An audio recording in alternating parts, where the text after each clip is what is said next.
This movie is a direct sequel to the first one, called Becky, which came out in 2020. The story, of course, focuses on one girl named Becky, who is now 16 years old. 3 years after the harrowing ordeal that killed her father, 16-year-old Becky continues living life off the grid, while escaping from successive foster homes and honing her survival skills. The movie opens with Becky, who is now a seemingly innocent girl, arriving at her new foster home to live with her new parents, Ted and Alice. Ted and Alice look so happy to have adopted this girl, but they don't know that she's hiding something behind her sweet and kind personality. Though she seems nice at first, her true colors soon show, and she and her dog, Diego, flee the house the first night she was adopted. 3 years ago, her father was brutally murdered by 4 neo-Nazis who were searching for a hidden key beneath their lake house. In a vengeful act, Becky mercilessly killed each intruder and obtained the key, unaware of its significance. Since then, she has run away from 3 foster homes, manipulating, conning and burglarizing to stay off the radar and out of the system. For the past year, she has been living in a rented house belonging to an elderly woman named Elena, the only person Becky truly cares about at the moment. It all began when Elena offered her a ride, and ended up renting her a room, unaware that Becky had lied about being 18. For her, it's enough that Becky pays her rent on time and helps out around the house. Despite Elena's presence, Becky is still haunted by the trauma of her mother's hospitalization and her father's brutal death. Although she no longer resorts to violence, dark thoughts sometimes cross her mind. For instance, while working at the restaurant, she imagines slitting the throat of a customer who calls her sweetheart, but she refrains from acting on those thoughts. I like the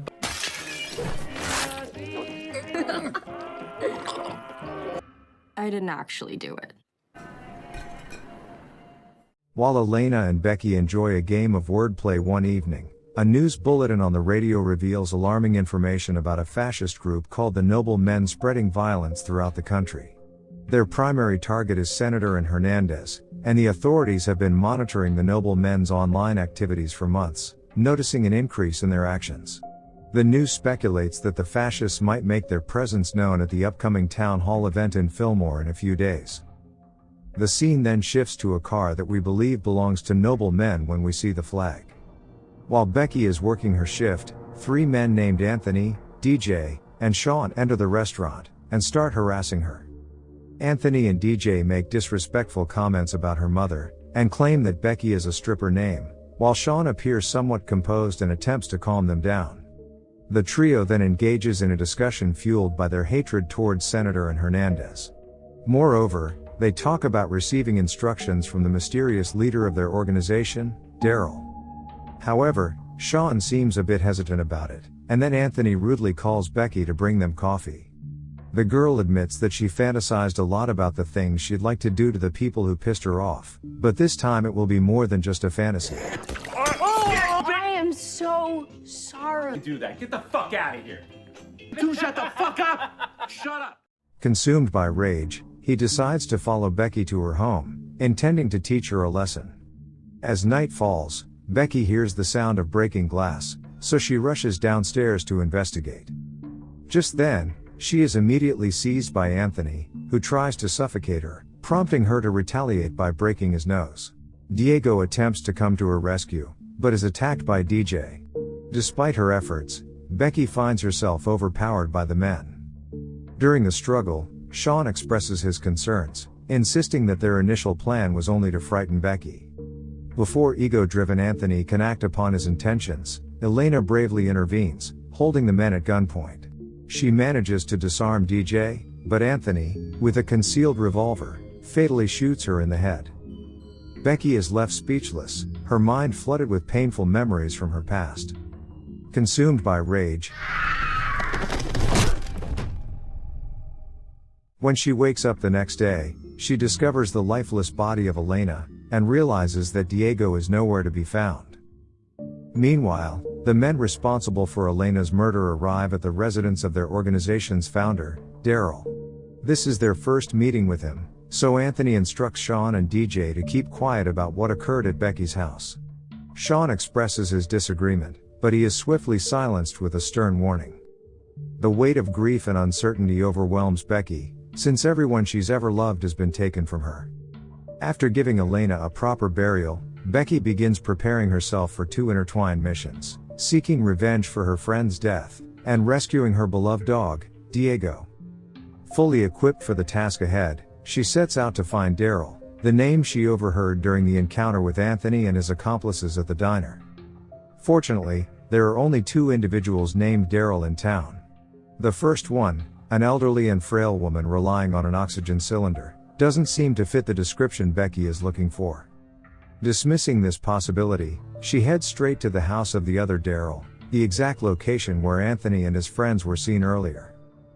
In the meantime, the men are having lunch with Daryl and his trusted associate, Twig. Detecting a hint of uneasiness from Sean, the organization's founder inquires if everything is alright. Anthony quickly interjects on Sean's behalf, and claims they are tired from the long drive. He then introduces Diego as his own dog, skillfully concealing the events that took place at Becky's house. Sean, unable to accept their actions, excuses himself from the table, which lets Daryl feel the tension in the air. Meanwhile, Becky observes them from outside the house. She then sneaks into a room with evidence linking the gang to the Nobel Men organization, and the next day will actually be an armed insurrection against Senator Hernandez. As she captures photographic proof, she suddenly hears approaching footsteps, and quickly hides as Sean and Daryl enter the room. Seeking to uncover the cause behind Sean's distressed behavior, Daryl shares a chilling story from his time in Iraq, recounting how he made the difficult choice to eliminate his injured comrade for the sake of their mission's success. He also reveals a unique thumb drive containing data on every member of the Nobel Men organization. Daryl then makes it clear that a weak link can ruin their plans, and he directly questions Sean if he is the weak link. He even asks why Sean and his friends were late for the meeting, to which Sean nervously explains that they had a flat tire, unwillingly concealing Anthony's secret. Once the men exit the room, Becky seizes the opportunity to examine the thumb drive. Feeling motivated to take out some of those who mess up the world, she's gonna play her part in this deadly game. After getting away with the drive, she quickly runs away and hides in a nearby barn. There, she finds that the barn is full of weapons, ranging from firearms to grenades. As Daryl raises a toast for their mission the next day, a knock at the door interrupts the moment, capturing his attention. Stepping outside to investigate, he discovers a ringing phone displaying Becky's name on the screen. As he shares this information with the others, Sean's immediate concern raises suspicion in Daryl's mind, and he realizes that they possess some knowledge about it. Here Anthony reluctantly reveals the incident involving Diego's abduction at Becky's place. However, he purposefully hides the tragic news of Elena's death.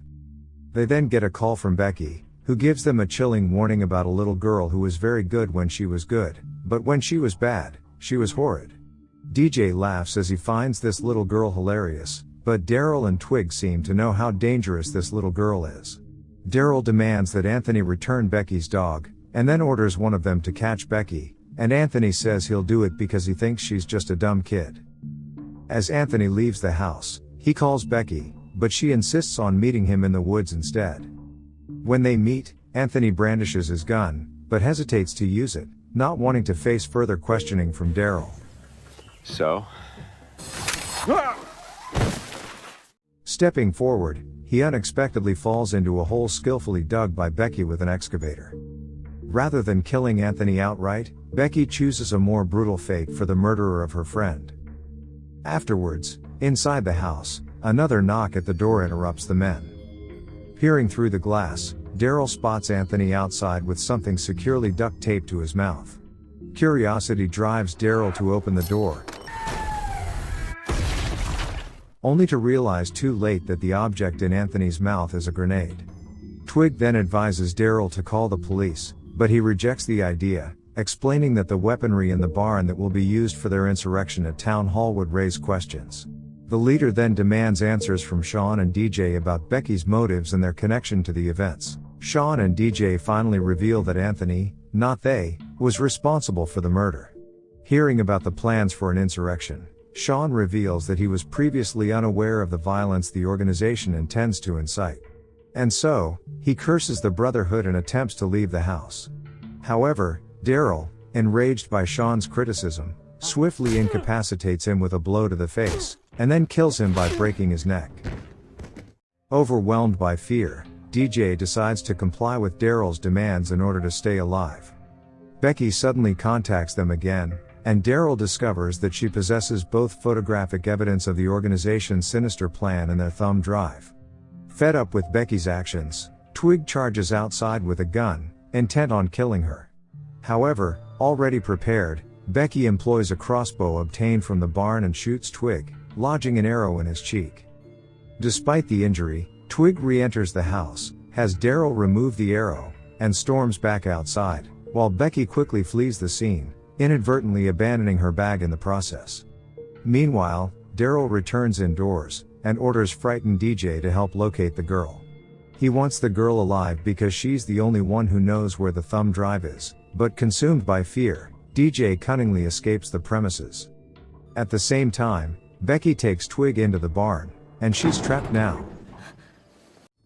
Becky gains the upper hand by deploying a gas grenade against him. She then uses their large vehicle to eliminate him, but it is only in her imagination as she is unable to get the key to it. Twig pleads for forgiveness, but Becky, wielding a machete, shows no mercy and ruthlessly slashes him to his demise. As Becky is drenched in blood, she becomes a victim of Daryl's tranquilizer shot, causing her to lose consciousness. When she awakens, she finds herself bound to a chair, and notices Daryl holding her lost bag, containing the key she unknowingly values. Daryl shows Becky that a hidden shaft inside the key's cylinder contains engraved numbers he presumes to be coordinates. All of a sudden, Becky and Daryl are joined by another unexpected guest, who turns out to be the same Daryl she had previously encountered. Shockingly, the woman reveals that she is the mastermind behind the Nobel men and is, in fact, Daryl's mother. After the introductions, Becky is questioned about the whereabouts of the thumb drive, but she remains silent. They attempt to threaten her, but Becky realizes that she holds the upper hand because she alone knows the driver's location. Daryl Sr. also offers her freedom in exchange for the thumb drive, but instead of seizing the opportunity, Becky boldly spits at the woman. In a calculated move, Daryl Sr. feeds Diego, Becky's loyal dog, before threatening its life. Seeing this, Becky reluctantly agrees to comply with their demands, but sets her own terms. Once freed from the chair, she will kill them both, and they have to promise that they will go straight to hell. Both Daryl Sr. and her son are surprised to see that Becky has already freed herself. Daryl gets sprayed in his eyes, while the woman manages to obtain a gun before Becky can reach her. Becky emphasizes that the thumb drive will remain hidden forever if harm befalls her, causing Daryl Sr. to consider killing Diego instead, which is right when Becky throws a knife at her and kills her. Promising Diego she will return for him, Becky flees into the woods, leaving Daryl to discover his mother's fate. Consumed by rage, he loads his pistol and pursues Becky, intent on ending her life. After a swift sprint, Becky stops at a marked point on a tree, and when Daryl comes closer, his feet get stuck in animal traps.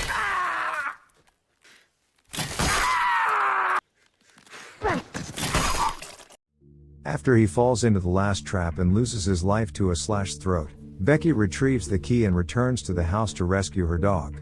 However, to her dismay, she finds Daryl Sr. still alive. The elderly woman points her gun at Becky while saying that she missed her brain. But Becky obviously didn't. As Becky gives her dog a command, Diego tears the woman apart, putting an end to her fascist reign once and for all. 24 hours later, Becky finds herself seated in a CIA office, engaged in a meeting with Agent Kate Montana regarding the thumb drive. Agent Kate is astonished that a 16-year-old single-handedly took down a nobleman's cell. Recognizing Becky's exceptional bravery and intelligence, Agent Kate offers her a position as the youngest recruit in the CIA. Becky not only accepts the offer, but also agrees to assist Kate in finding out what her key belongs to. At the end of the movie, as DJ is repairing his truck, he is unexpectedly approached by someone. He quickly grabs his gun, right when he realizes that person is Becky, now dressed for her new role as a CIA agent. As DJ recognizes her as the girl they wronged without cause, Becky unleashes her rocket launcher.